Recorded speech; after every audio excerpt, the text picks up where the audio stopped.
kind of feels like football for me in high school. I haven't felt this kind of brotherhood and working hard together and a sense of accomplishment towards a common goal.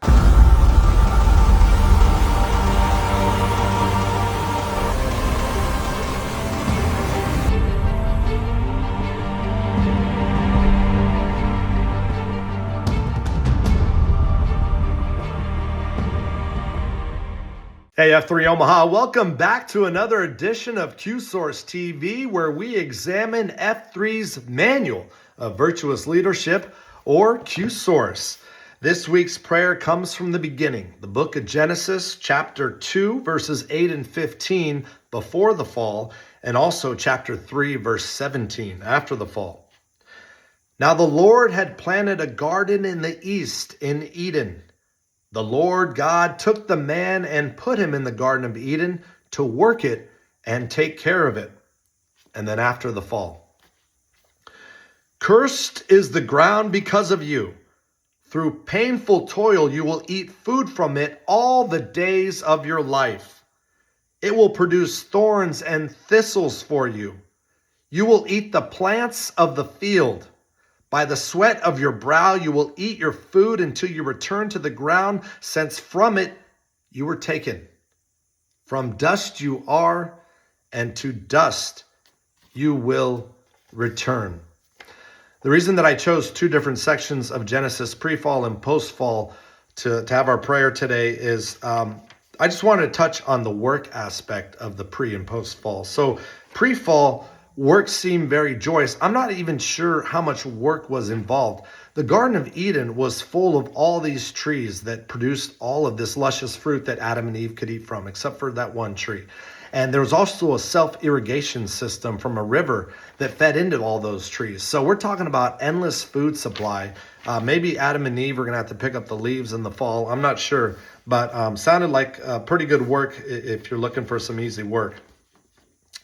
Now let's talk about post-fall and some of the language in that part of Genesis. The concept of work shifts to painful toil, and instead of a nice garden filled with self-irrigated endless fruit, man will have to work a field and eat plants by the sweat of his brow. So it's going to be hard manual labor trying to get plants from a field, no longer luscious fruit from a self-irrigated tree. We're talking about grain, wheat from unsoiled, maybe not unsoiled isn't the right word, but cursed soil, if you will. So really hard to even get whatever food man could or Adam could get out of the land. But really it's that last line that gets me. The work definitely sounds very tenuous and tedious, but to dust you will return. It implies that God introduces death because of Adam's sin. Ironically, there was a tree of life right next to the tree of the knowledge of good and evil. So had Adam and Eve theoretically eaten from that tree of life, they could have had life everlasting, immortality. Instead, they chose the one tree that they shouldn't have eaten from. And there's no indication that they couldn't have eaten from the tree of life. God never mentioned that. They just never did. And as a result, murder is introduced, because now that there's death in the world, there can be murder. And the very next generation, Cain and Abel, brother versus brother, one brother murdering another one. Really go and check out that story. But again, it's before the fall, Cain would have never killed Abel because there was no death introduced into the world because there had been no sin yet. And then there's more death, which eventually, after all these generations from Adam all the way down to Noah and his famous ark, there's all this murder and sin just rampant all over the world. And Noah is introduced as the Bible's first real hero. He's a righteous man who walks with God. And there's all this sin and chaos. The world is not very sustainable. The land is cursed. You can't really have a life of toiling the land and being a farmer. There's murder. So even if you were a successful farmer, someone would just come along and murder you and take whatever harvest you might have had. So God is really upset with humanity. Here he created over 6 days this amazing earth. He started it all, and then he created man and he wanted man to be in his image, and he put man in the Garden of Eden. He thought everything was going to be perfect. Everything was set up. I mean, the work that Adam had to do pre-fall was nothing. And he gave him everything he could ever want. And man betrayed him, and man sinned. So that leads us to Noah. And there is some hope that comes with the introduction of Noah in chapter 5. When Lamech had lived 182 years, he had a son. He named him Noah and said, "He will comfort us in the labor and painful toil of our hands caused by the ground the Lord has cursed." He, Noah, will comfort us. So right there in chapter 5, there's a little bit of hope, and we're going to see how that ties back in a little later. As for the TWP, the practice, principle, or philosophy from QSource this week, it is quadrant 1.9, Mammon, the sustaining relationship between a man and his work. And I really want to jump in right in the middle of the chapters where my highlighter really kicked into high gear. Unless a man prepares for it, Mammon will move inexorably to the center of his concentrica and knock him out of relational rhythm. And how does Mammon do this? Well, there's 3 ways that Mammon does this. Number 1, it's the easiest relationship to maintain. It is limited in both time and scope. You can punch in and punch out. You can come home, and while work might still be on your mind, the chapter says, you're not actually in it.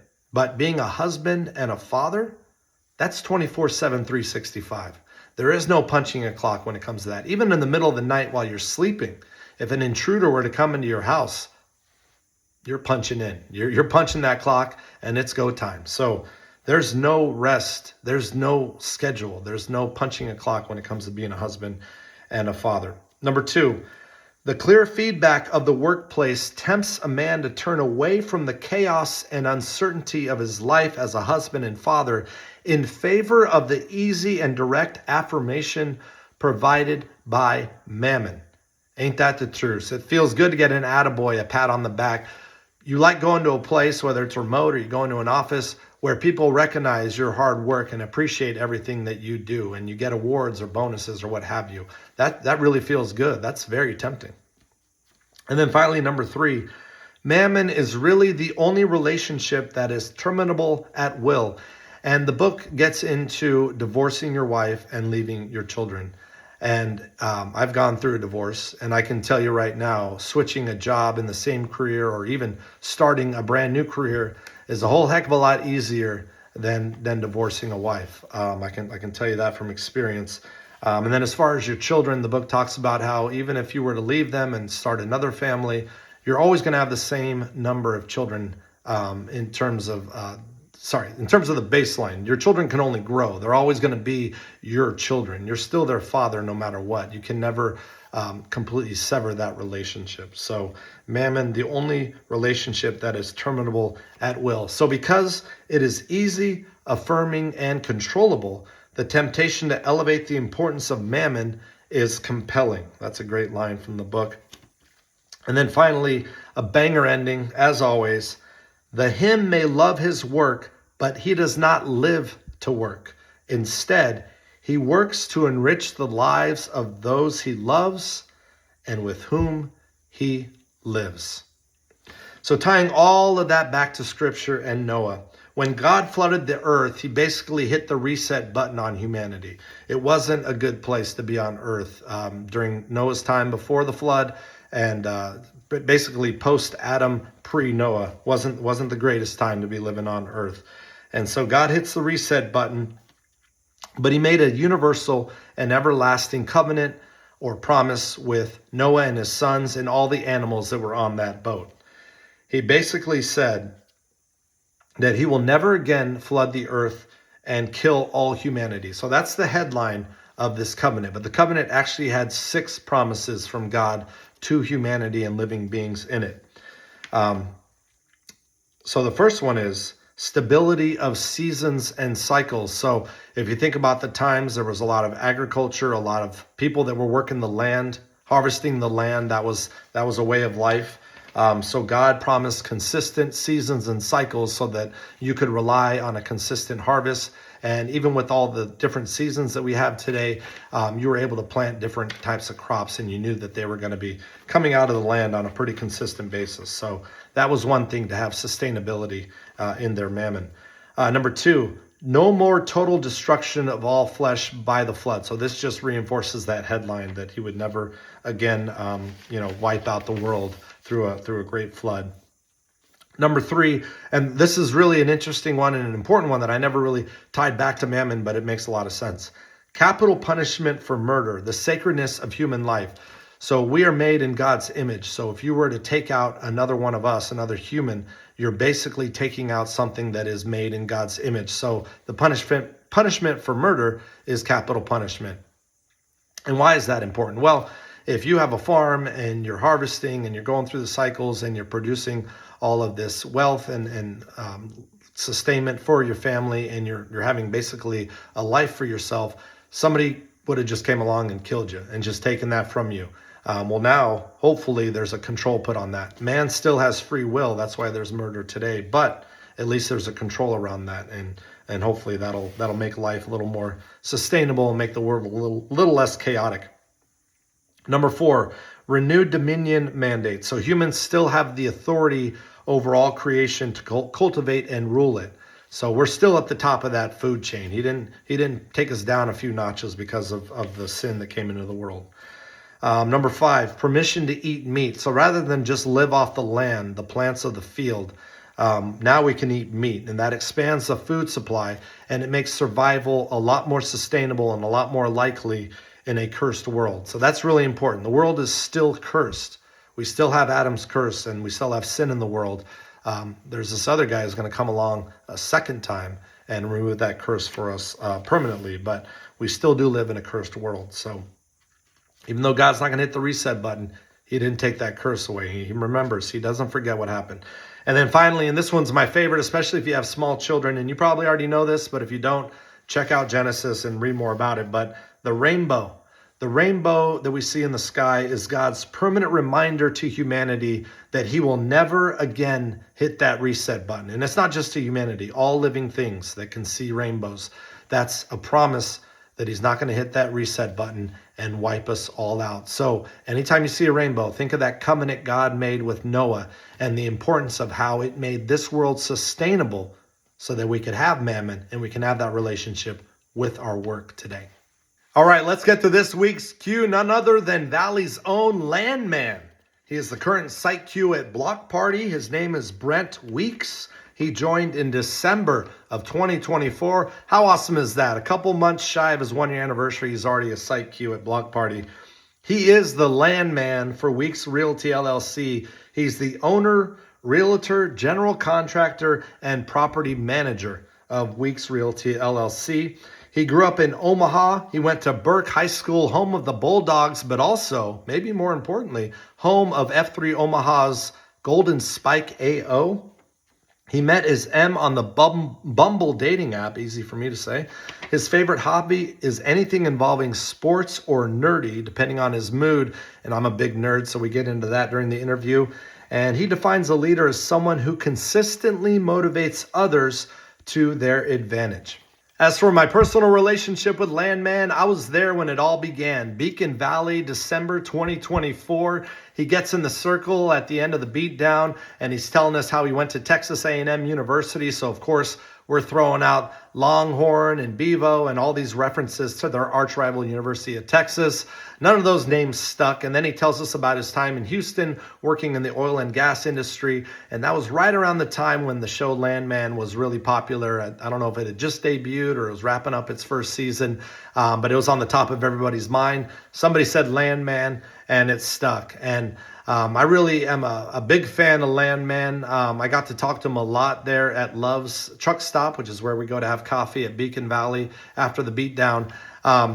He's an entrepreneur, which so am I, and so is my father. And so we had kind of an instant bond there. We both love this All In podcast, which is kind of a finance and business podcast. So we had a lot of commonality, and he just loves to talk business. He loves to talk strategy and that sort of thing. So it was real easy getting to know and to talk to Landman. And in this interview, we get into that A&M South Carolina game, which was a nail biter, quite a comeback.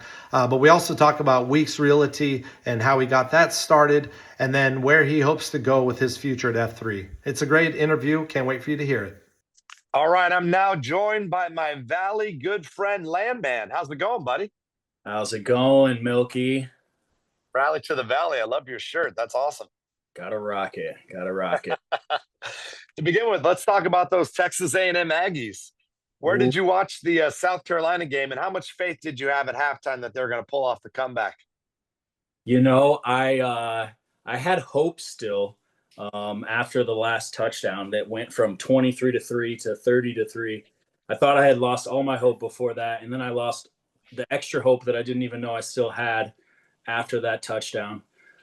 So I told my wife we had to travel to York for her dad's 65th birthday party. And I told her, I'm just going to turn it off. I'm not watching it because it's just going to make me angry. And for the good of my family, I'm going to turn it off. And I just given a COT about enjoying moments with your family. So I figured, my daughter's like wondering what I'm doing when I'm yelling, and I should probably just be happy. So we watched it. I watched it in the background, and apparently that was good luck.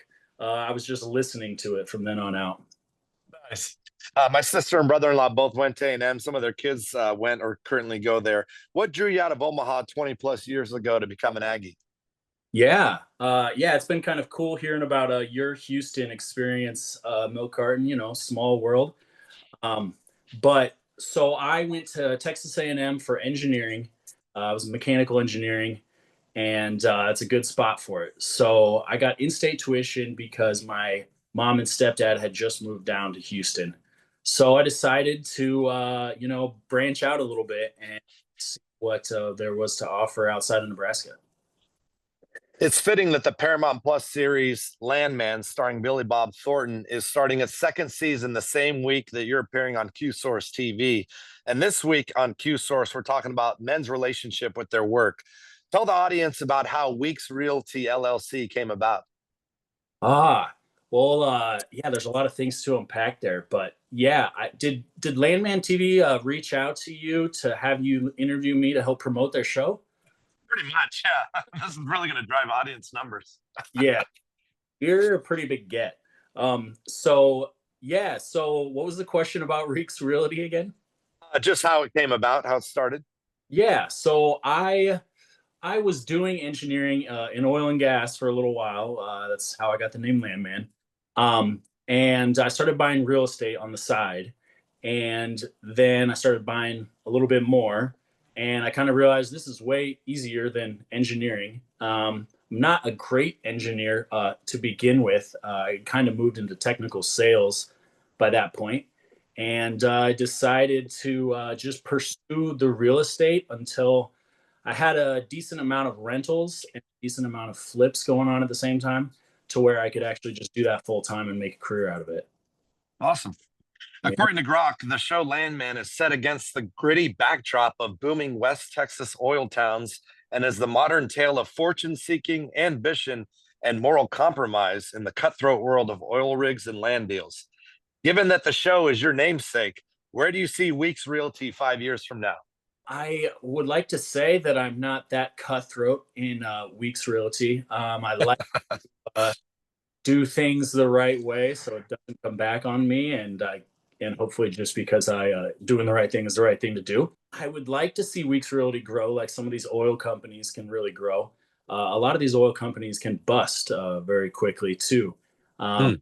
but real estate is much more safe of an investment. So that's part of the reason why I got into it. And so hopefully just slowly build up Weeks Realty. I'm going to be having a few flips going on at the same time. So hopefully I'll have, 3 general contractors working with or more in 10 years. And hopefully, yeah, maybe double the amount of rentals. We'll go with that as a goal for 5 years. Good luck. If anyone can do it, Landman can do it. Ah, confidence. I can still remember talking to you about your business at the Love's Truck Stop after a Beacon Valley beatdown last winter. Have you noticed a change in how you lead Weeks Realty since joining F3 last December? I'm up in the morning, first of all, so I'm the first calling contractors and everybody else that I work with. So that's a big change. I had one contractor that would give me a little bit of grief every time he'd call me, and I would be half awake when I was answering the phone calls. So now I'm a little bit ahead of everybody else. I've gotten a few things accomplished and kind of arranged every day. And so I'm giving people calls and, kind of asking them to get caught up to me every morning. So that's good. I have met a few people through F3 and that I've been working with, and a lot of extra connections. And that's definitely helped out the business as well. One of the things we share in common is our love of the All In podcast. And for those who don't know, it's a tech, business, and political podcast covering the latest innovations and trends and news in those areas. Which of the four besties do you most relate to and why? Great question. Yeah, I want to give a little more background to that. Yeah, those conversations you mentioned at Love's Truck Stop in the winter, conversations with Milk Card. That's one of the reasons why I stayed in F3. Uh, Deep, good, especially technical conversations. We both kind of are in software a little bit, and yeah, so it's been great to talk with you about that show. So the show All In Podcast, I think I relate to David Sachs the most. I guess I would have to go with. Um, he's got that nerdy side to him. I could carry on. There's a lot of things about that guy I think I relate well to.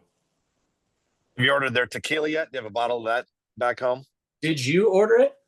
No, I can't afford their tequila.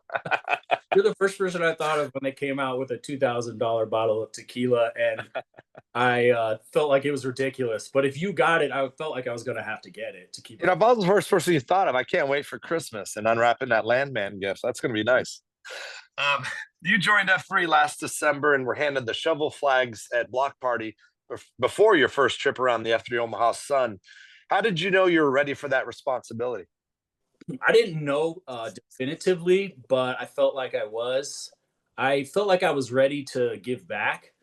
I had F3 had given me so much, and I feel like once you're a site queue, I didn't even actually, for instance, know that Speed Bump was a site queue at Beacon Valley. I knew he was like one of the natural leaders there, but I didn't actually know that he was a site queue. I feel like you do a lot of things where people don't directly praise you for, and I feel like I was ready to do a few of those things and just give back to F3. What's been your experience as a site Q so far? It's been great. We had an amazing flag pass, just really awesome. I think is a testament to Sandworm. He was such a good leader for a year. He was always there doing pre-runs. He was always there to no matter what, no matter what Friday you went, he was always there and he was always doing pre-runs. And I just try to emulate that now. Um, and we've had 5 good weeks. We've had a lot of competition with other flag passes. So there's been a few weeks we haven't had a ton of people, but that's to be expected. And, sometimes those small workouts end up being actually more fun. You can connect with guys a little bit better. And so it's been good. I've showed up for pre stuff every week except for one so far. And there's been a lot of guys that have joined me. So it's been a lot of fun. Yeah, I noticed that with the Crucible, where I make sure to be at the pre-run every week. It's my one guaranteed pre-run every week. So yeah, I can relate to that. I love it. You mentioned Speed Bump. We had him on Q Source TV last week. You live in Ginger Woods, which is there in Valley. What is it about Valley, Nebraska that jives so well with what F3 has to offer? I think all areas jive well with what F3 has to offer, but specifically in Valley, maybe I would say that there's less workout facilities nearby, for instance. That makes Mm. it an easy thing for me. CrossFit that I had been a part of for 5 years, it kind of was a community, a little bit like F3 to me. And it was now 40 minutes away since I moved out here to Valley. So for me, I needed something different. So I was either doing CrossFit or I was just running a 5K around the lake or whatever before. And there's not a ton of other options out here. That's one reason I think. But I've found there's a lot of guys out here, especially on Valley Shores. We can name a dozen people that live on that lake that come out to F3. And there's there's not a lot of men's clubs out here, and it just provides a great thing for us to get together out in Valley. And No, it's really exploded. We have another site in Valley, and before you know it, there'll probably be a third site. I have a really good friend, actually a fraternity brother and a guy that I was a roommate with in college who's in CrossFit. And I've been trying to EH him, but he's sticking with this CrossFit. What are the major differences between F3 and CrossFit, would you say? well, it's men and women, and there is something too. I think just having guys there, you can get. I think guys open up a lot more when it's just other men around. It kind of feels like football for me in high school. I haven't felt this kind of brotherhood and working hard together in a sense of accomplishment towards a common goal. I haven't felt that since high school football, and I didn't get much of that in CrossFit. It was a great community. There's reasons to do CrossFit. If you're a truly elite athlete, obviously you can go to the CrossFit Games. One other thing that I noticed is that when you're injured in F3, one thing I really love is that the first thing people say is listen to your body, don't push it too hard. The next workout is your most important workout because we don't want you to be getting injured to the point where you can never come back or you're out for an extended period of time. So that was one awesome thing that was a shift change from CrossFit to F3. You mentioned in your bio your hobbies are sports and nerdy things. Sports is pretty obvious, but give us an example of something nerdy that you're into. Well, we mentioned on podcast. I'll do, gosh, I used to do some gaming, like Age of Empires and Civilization back in the day. In our fraternity, I guess we kind of found a few of the other nerds in our fraternity, and we would like have LAN parties along with playing Halo. We would get a little bit nerdy on these other games. So that was some of my funner things. My son has recently, he's turning 10. He's getting a Switch 2 for Christmas. So we will see. It's going to entice me to play some of these games. I've been playing Zelda with him. That's been a fun, nerdy way that I connect with my son. That's awesome. I love Zelda. F3 stands for Fitness, Fellowship, and Faith, as you know. You come up on your 1 year anniversary. In which of the three F's did you feel like you needed most work when you started last winter? When I first started, it was the first F. Um, I stayed for coffee afterward and immediately realized the second F. I didn't know it was called the second F at the time, but just the brotherhood in general. Just it loves coffee the very first day after the first workout. That was a great experience, and I kind of felt like there was something special right off the bat. I felt like there was something very special about it.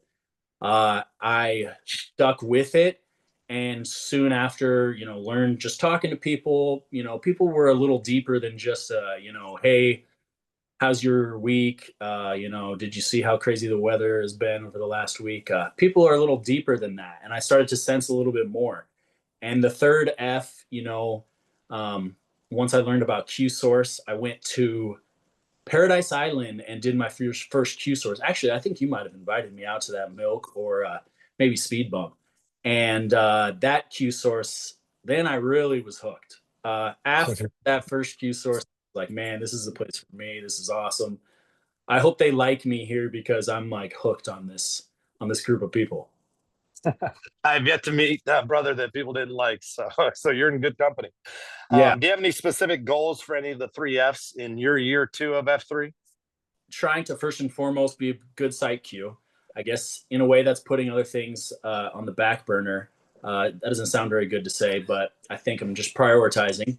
And yeah, I would like to read through the entire Q Source book. I've read through Free to Lead, great book. Q Source obviously is a little more technical, a little harder to read through on your own. Final questions have to do with your site. I mentioned earlier you were given the shovel flags at Block Party. Can you tell the audience about the Chris Gradeville flag and his influence on the Block Party area of operation? Yeah. So I'm not the expert on it by any means, but I was lucky enough to have Fine Print and Kryptonite and Sandworm gave me the whole rundown of the Chris Gradiville connection. So Block Party was started on the 1 year anniversary of Chris Gradiville's death. And so it says CG in the background of the Block Party logo. There's also a bow and arrow in the background for him. And so they decided back then that they were going to have a Chris Gradiville flag that was just going to stay at Block Party and be posted up at every Block Party to honor him. And so that one stays with me. I've had a few people ask if I'm going to pass it, and I have to explain that this one stays at the Block Party and will stay with the next IQ. And what's up with the mullets everyone wears at the flag passes? So the mullet. All right. So I didn't actually learn this one until Fine Print explained it to me like a week before the flag pass. But with a mullet, you got business in the front and then you got the party in the back. So it's kind of like Block Party during the week, Monday, Tuesday, Wednesday, Thursday, you got business in the front. But by the time it gets to the back of the week on Friday, you come to the Block Party to have a party in the back of the week. Maybe the party's a cafeteria because there's nothing party like with a cinder block in your hands. Speaking of cinder blocks, you started a new tradition, I think, at least, whenever someone cues there. Talk about that a little bit. Oh, yeah. So that was a little bit of a commitment for me to make a cinder block for everybody that cues at Block Party. So I'm not super artistic, but I do have some technical background, and my nephew had this engraver and 3D printer, and he was all technical about that, and my son had kind of talked to him a little bit about it. So I was thinking about getting my son this laser engraver, and then it turned out I was like, I wonder if we can engrave on a cinder block. So I'm able to just print out designs, and I think the best one I've made so far is Tooth Fairy's coupon. The logo on it is just amazing. And that logo came from Bullseye. So I've asked Bullseye, like, man, can you design me a couple more logos? You're better at this than I am, command prompting ChatGPT to develop these logos. So we'll see how many good logos I can come up with the rest of them. I've got the next 2 weeks already planned out. That is one of the fun things about being a site Q. You get to come up with your own traditions and honor the cues that take time out to lead. So I appreciate you leading at the Crucible on Wednesday. We look forward to having Landman and look forward to more conversations with you, brother. Thanks a lot. Absolutely. Can't wait to see you on Wednesday. It'll be a good one. All right, F3 Omaha, that's it for this week's episode. Next week, we bring Bennington back on the queue with Red Dirt. Can't wait for you to see that interview. As far as next week's P, we have Q.1.10 prayer, the daily discipline of talking to the Creator in order to build faith, something I need to learn to do better and definitely more often. Can't wait to see you next week, everybody.